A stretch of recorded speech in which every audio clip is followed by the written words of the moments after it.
Bueno, hola chicos, buenas tardes.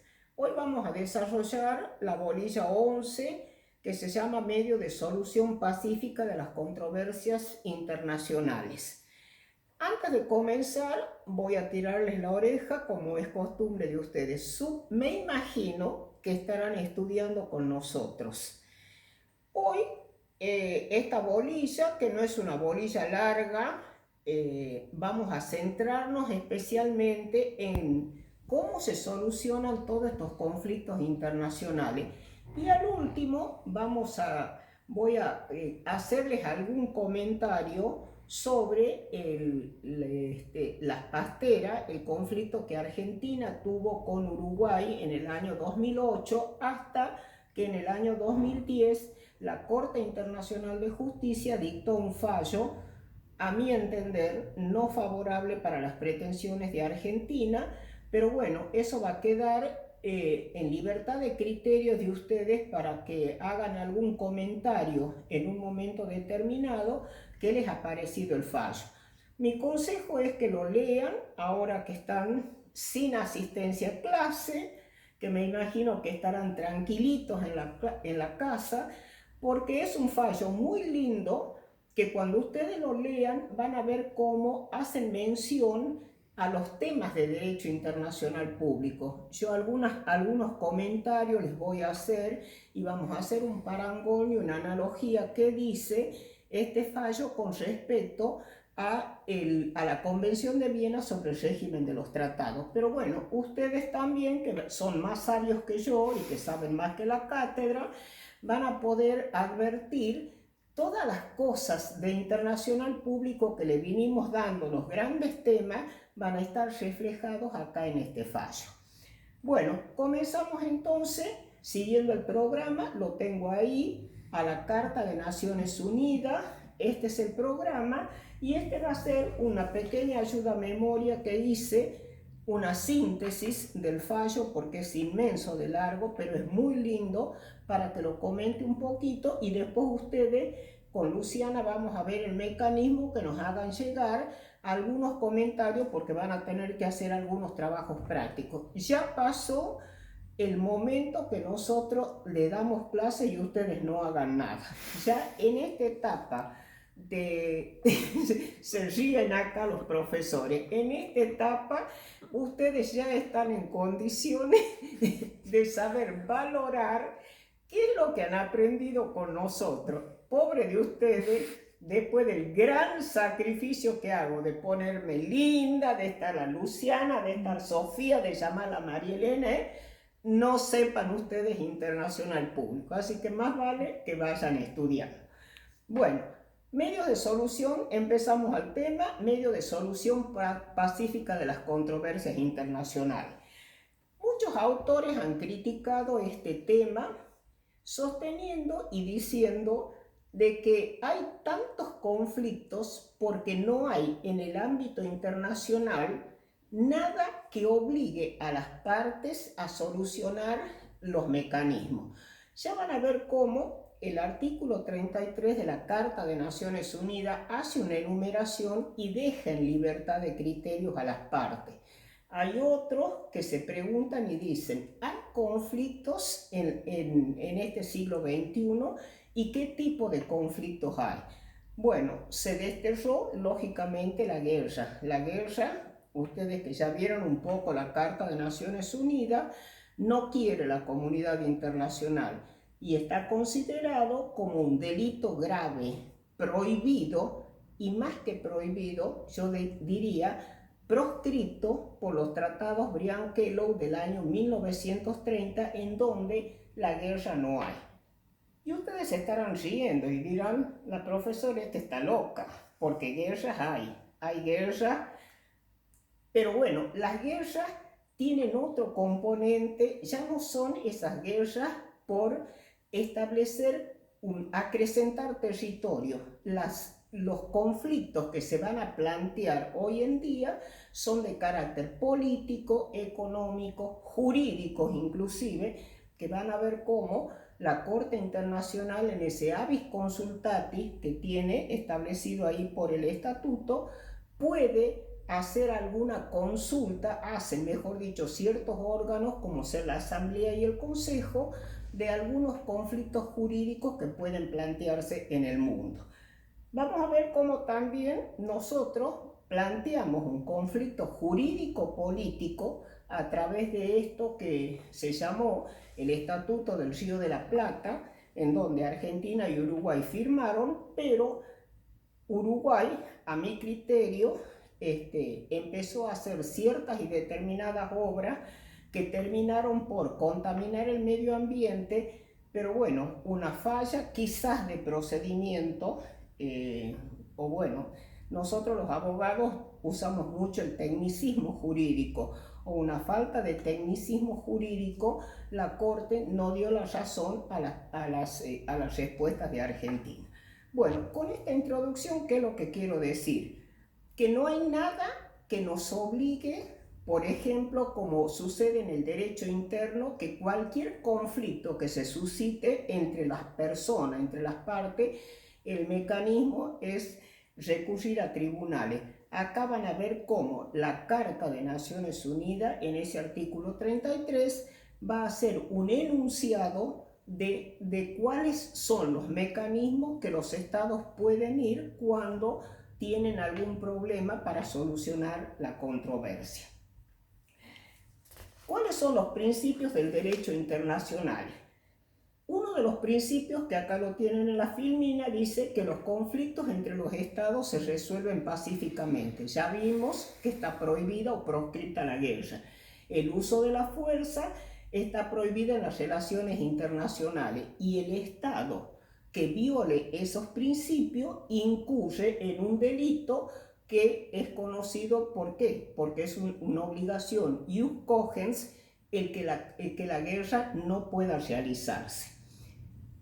La controversia internacional, no hay algún tratado que lo defina. Sin embargo, la Corte Internacional, la Corte Permanente de Justicia Internacional, que es la antecesora de la Corte Internacional de Justicia, en el año 1924, en el caso Mavromatis, dijo que una controversia es un desacuerdo sobre un punto de derecho o de hecho, una oposición de tesis jurídica o de intereses entre dos o más estados.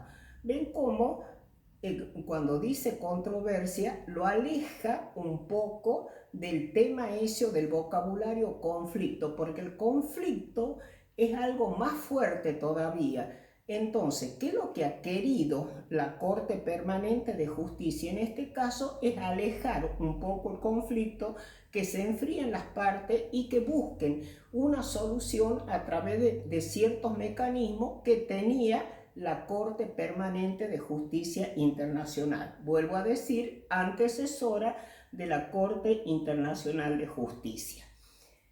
Tenemos en esta filmina la transcripción de este famoso artículo en donde dice, de la Carta de Naciones Unidas, cómo se solucionan las controversias.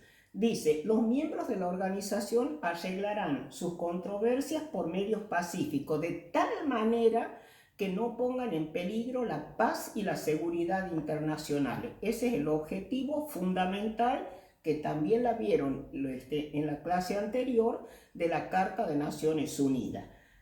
Y hay una discusión sobre el carácter de esta obligación. Los autores se preguntan, ¿es obligatorio el acuerdo que pueden hacer dos o más estados para llegar a un punto determinado? No es obligatorio, porque vuelvo otra vez a repetir, y ya lo van a ver cómo es meramente enunciativo este artículo 33, no obliga a nadie. Y otra pregunta que se hacen, ¿es obligatorio negociar? Bueno, yo como mediadora les diría que sí. La negociación es importante y van a ver cómo los abogados tenemos que estar preparados para este tipo de negociaciones, tanto en el ámbito interno como en el ámbito internacional, porque algunas veces a través de ciertas técnicas o herramientas que tenemos los abogados o los consejeros del Estado, en el caso del derecho internacional público, se pueda llegar a través de la negociación. Y para que ustedes vean que lo que les hablo es verdad, van a ver cómo en el Estatuto del Río de la Plata, por el caso de las pasteras, uno de los mecanismos establecidos es la negociación a través de los buenos oficios que ambos estados, en este caso Argentina y Uruguay, podrían hacer de este conflicto internacional. Acá lo tenemos al artículo 33 en esta filmina, que enumera las formas de solucionar las controversias internacionales. Como vuelvo a repetir, si le preguntamos una pregunta de examen, ¿es taxativa o enunciativa? Esto es meramente enunciativo, porque decir taxativamente significa que se debe cumplir a rajatabla, no es lo que dice la carta. No es así, esto es meramente enunciativo. Y si ustedes se ponen a leer un poquito más por qué es enunciativa y por qué los estados dejaron abierto, porque bueno, esa carta que fue dictada en el año 1945, hoy, año 2020, surgen nuevas formas de negociación a través de tratados bilaterales. El mismo Estatuto del Río de la Plata trae la consulta, por ejemplo, que los estados tienen que hacerse en este conflicto. Entonces, si los estados aceptan y quieren este mecanismo, la carta no puede obligarlos. Esa es la razón de ser meramente enunciativo. Enuncia la carta y dice que los estados solucionarán sus controversias internacionales mediante negociaciones directas, buenos oficios, mediación, conciliación, investigación internacional, y luego pasa a la parte jurídica, que es el arbitraje y el arreglo judicial. Y en otro articulito también de la carta van a ver cómo surge la equidad, que ya la vieron ustedes, a la equidad, que es una fuente del derecho cuando las partes expresamente lo convengan. También algunos autores dicen que en esa enunciación, que no es taxativa, sino meramente enunciativa, la equidad puede ser también una buena arma para que los estados solucionen sus controversias internacionales. Hay de todas maneras una obligación general y una obligación particular, también esto según algunos autores. La obligación general dice que trata de resolver la controversia por algún medio. ¿Y de dónde sale esta frase? Esta frase ha salido en el caso del Estatuto de Carelia Oriental, cuando la Corte Permanente de Justicia Internacional, vuelvo a decir, antecesora de la Corte Internacional de Justicia, tuvo que echar mano a lo que tenía en ese momento. Piense que es un caso del año 1919, cuando no estaba la Corte Internacional de Justicia. Entonces aún existía esta Corte Permanente, que nunca fue permanente, tanto de arbitraje como la Corte Permanente de Justicia Internacional, que lo único que había como permanente era el listado de los miembros que conformarían en adelante alguna de las dos cortes, o el Tribunal Arbitral o la Corte Permanente de Arbitraje. Entonces ahí, en el año, ya cuando nace las Naciones Unidas, cuando nace la ONU, por resolución 2025, dicen que los jueces, cuando no tuvieran absolutamente nada establecido en la Carta de Naciones Unidas, deben basarse en los principios del derecho internacional. También acá debemos hacer una reflexión y ver cómo hemos visto también que la Carta en el artículo 38 hace esa enumeración de cuáles son las fuentes, tratados, ¿no es cierto?, costumbre y los principios generales del derecho. ¿Qué es lo que quieren con esto las cortes jurídicas, tanto la Corte Permanente como la Corte Internacional? Que cuando los conflictos se susciten, no queden sin tener a dónde recurrir en busca de una solución justa, evitando lógicamente lo que nosotros decíamos al comienzo, que era la guerra u otro tipo de controversias internacionales. En América tenemos la Carta de la OEA, que también en el capítulo quinto, artículo 24 y 25, hace la misma enumeración. No vamos a volver a repetir, pero la vean ustedes como estas dos, el 24 dicen que los estados americanos deberán someter sus controversias internacionales mediante los procedimientos de solución pacífica. Y a continuación, en el artículo 25, hace la misma réplica que tenía en el artículo 33 de la Carta de Naciones Unidas, una enunciación que también es taxativa y, que es enunciativa y no taxativa como algunos autores han sabido pensar. Pero acá en América, aparte de la Carta de Naciones Unidas, vamos a ver también cómo está mucho conectado con el Tratado Interamericano de Asistencia Recíproca, que también establece un procedimiento para cuando los estados haya un quebrantamiento a la paz y a la seguridad dentro del continente americano. El artículo 26 dice que los estados, no es cierto, pueden ser resueltas por cualquier medio diplomático, pero siempre habla de procedimiento pacífico. Y el artículo 27 de la Carta de la OEA dice, es lo que les había dicho al comienzo, cualquier forma pueden utilizar los estados siempre y cuando la acepten y que no queden los estados totalmente desválidos de que llegue la justicia para evitar una confrontación mayor o una controversia de mayor gravedad. Luego vemos acá una clasificación. Esta clasificación, como todas las clasificaciones, son meramente enunciativas. Algunos autores las clasifican en dos formas, miren, amistosa y no amistosa. En las amistosas pone la negociación, los buenos oficios, mediación, una conciliación también. Y en las no amistosas, piensen ustedes cuáles son: la guerra y la invasión militar, que algunos autores, entre ellos Díez de Velasco, dice que no puede ser puesta esta clasificación porque en el Estado moderno, acabamos de decir, se encuentra proscrita lo que es la guerra.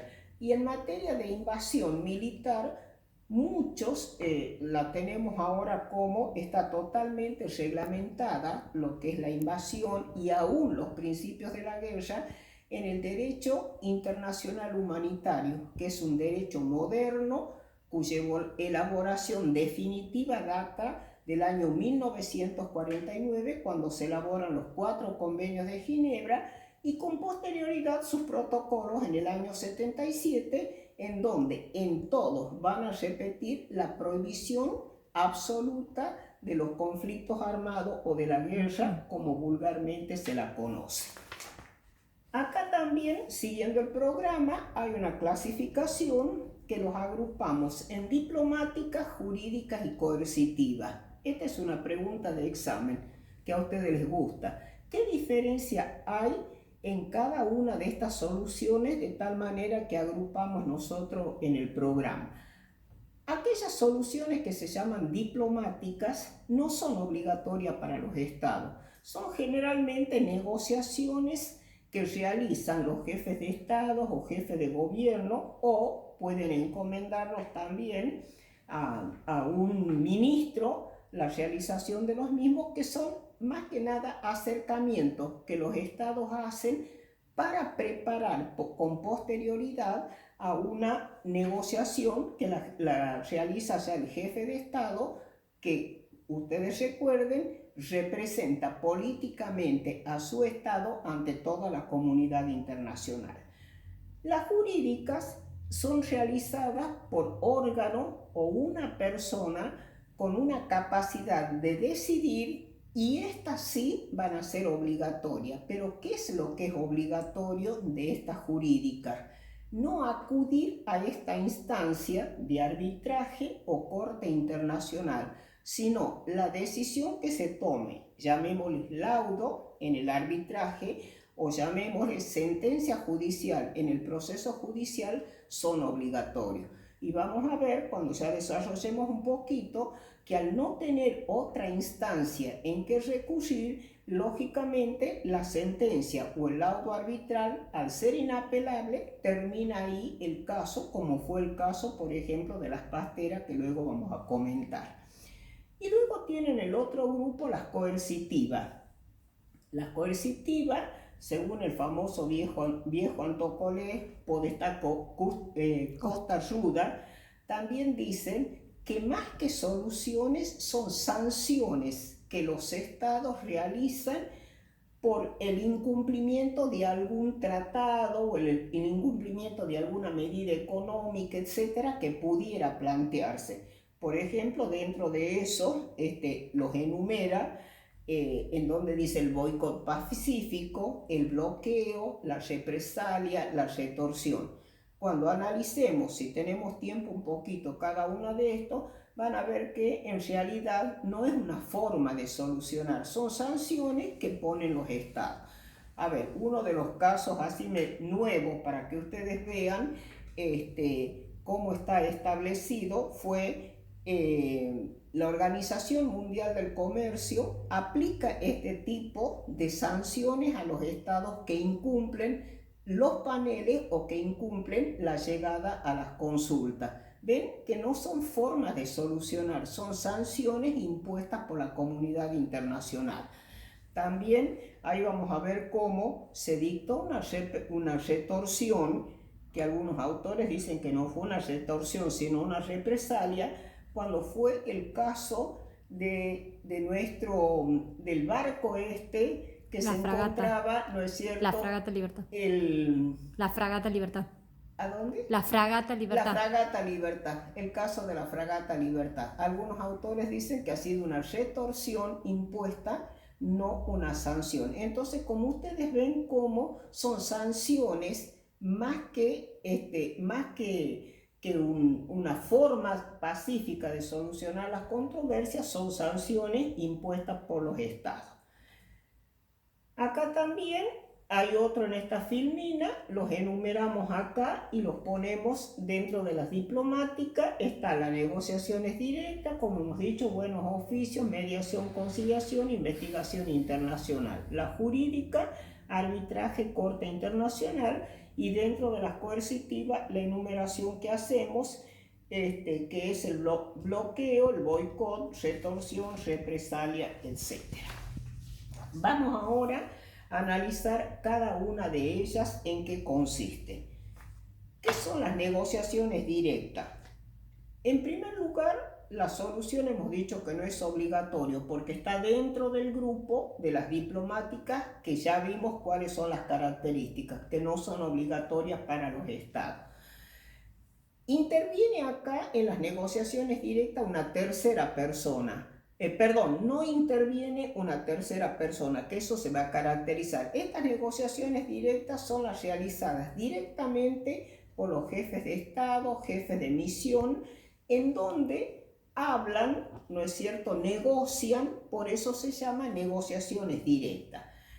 ¿En qué puede terminar estas negociaciones directas? Pueden concluir en el fracaso, ¿no es cierto?, de esas negociaciones, o puede concluir en el éxito. Si termina en un éxito, ¿qué es lo que termina firmándose? Un tratado en donde se pone fin al conflicto. Ahora, si lo mismo, ¿no es cierto?, algunas veces dicen los autores que es preferible que aún ante el fracaso se firme un tratado. Pero bueno, ustedes piensan cómo el Estado que está desprotegido y mal en estas cuestiones no va a querer firmar absolutamente nada.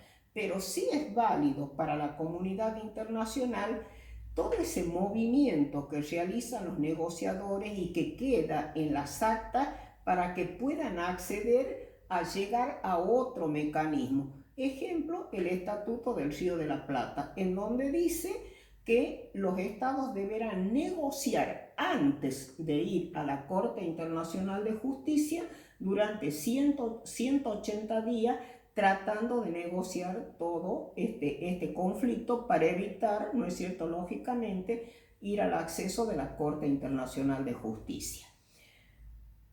Algunos autores dicen que en otras épocas ha sido muy utilizada. Yo diría que aún en el siglo XXI se la utiliza bastante en ciertas organizaciones internacionales. Les acabo de decir como en la Organización Mundial de Comercio, las negociaciones. Y para mí, cualquier conflicto que se suscite, lo primero que hacen las partes es tratar de negociar. Ahora, ¿cuál es el riesgo que se corre con estas negociaciones? Si el jefe de Estado, el agente diplomático, el agente ad hoc que manda esta negociación no está bien preparado, corre el riesgo de ser presionado totalmente por el Estado, ¿no es cierto?, más grande. A ver, piensen ustedes hoy en los conflictos que puede plantear entre Estados Unidos y China.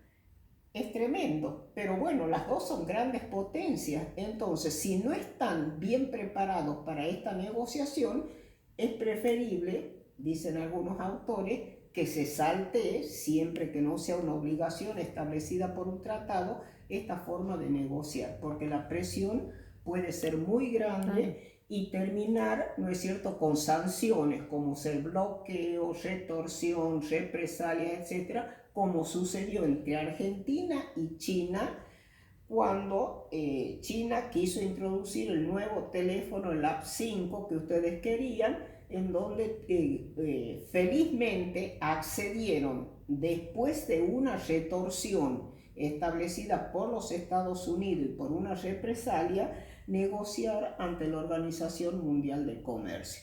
Ven entonces cómo se juega bastante con esta forma de solucionar pacíficamente las controversias. ¿Qué son los buenos oficios y las diferencias? Acá ustedes, para que sepan y las definan así bien a la figura, vayan viendo las diferencias que tienen. Mientras hemos dicho que las negociaciones no interviene nadie, acá se caracteriza porque interviene una tercera persona, conocido con el nombre de buen oficiante. ¿Cuál es la función que va a tener el buen oficiante, esa tercera persona? Acercar a las partes del conflicto para que empiecen una etapa de consultas, negociación o conversar, que algunas veces están totalmente rígidas las partes, cada una en sus posiciones, entonces para tratar de que comiencen un camino de las negociaciones.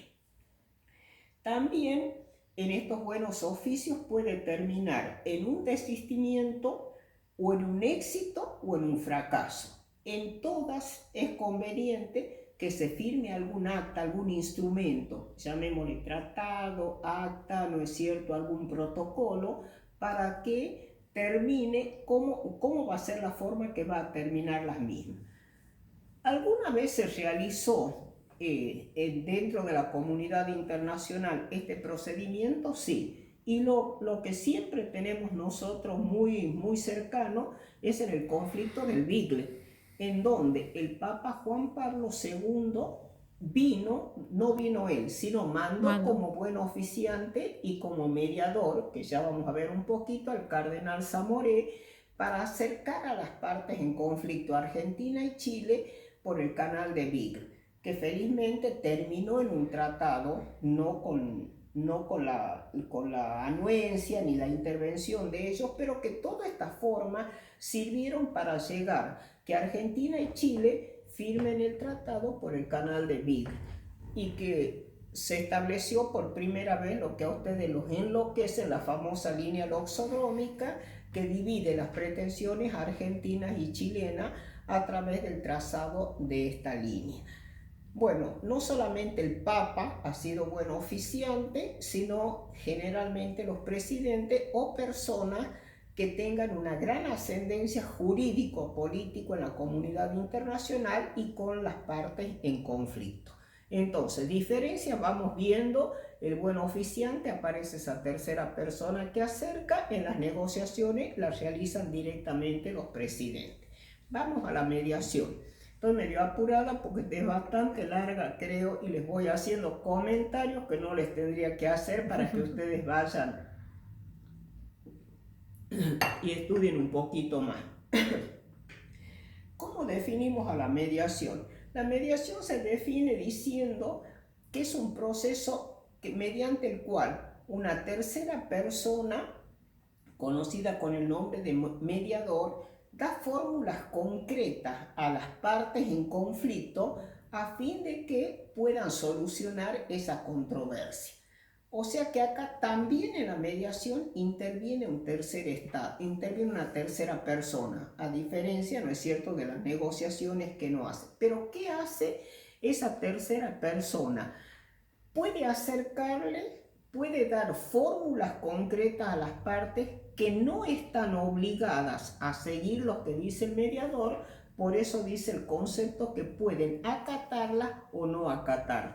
Esta es una gran diferencia entre la mediación en el ámbito interno, que ustedes dirán, la Tejerizo está loca porque en mediación nos enseñan otra cosa. Acá sí puede en la mediación internacional el mediador establecer algunas fórmulas concretas, lo que es igual en la mediación doméstica como en la internacional, que quedan en libertad de criterio de acatar o no lo que el mediador dice. La intervención que el mediador tiene es totalmente activa, porque al decir puede proponer fórmulas concretas, entonces se entiende que es totalmente activa.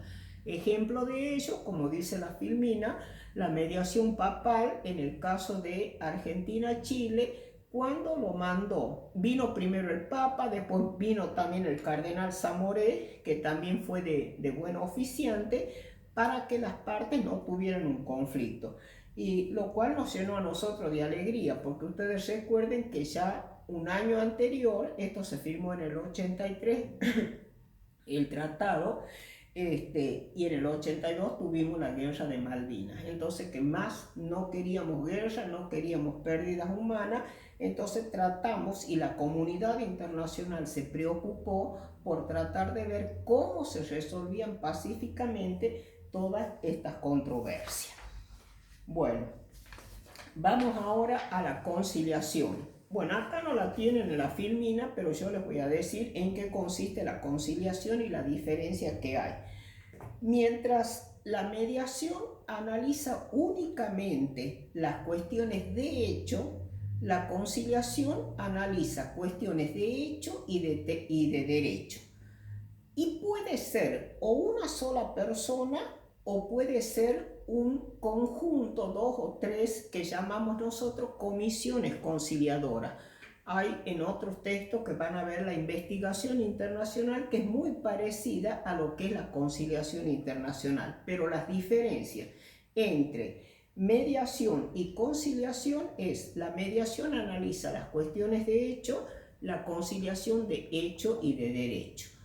Entonces, ¿en qué se va a diferenciar también esta conciliación? Al decir que la conciliación analiza cuestiones de derecho y de hecho, se entiende que tiene que ser un abogado, no un abogado, un agente del Estado, donde conozca a fondo cuáles son las normas jurídicas aplicables. En cambio, en la mediación hasta puede ser un interdisciplinario para poder solucionar, porque hace las cuestiones de hecho.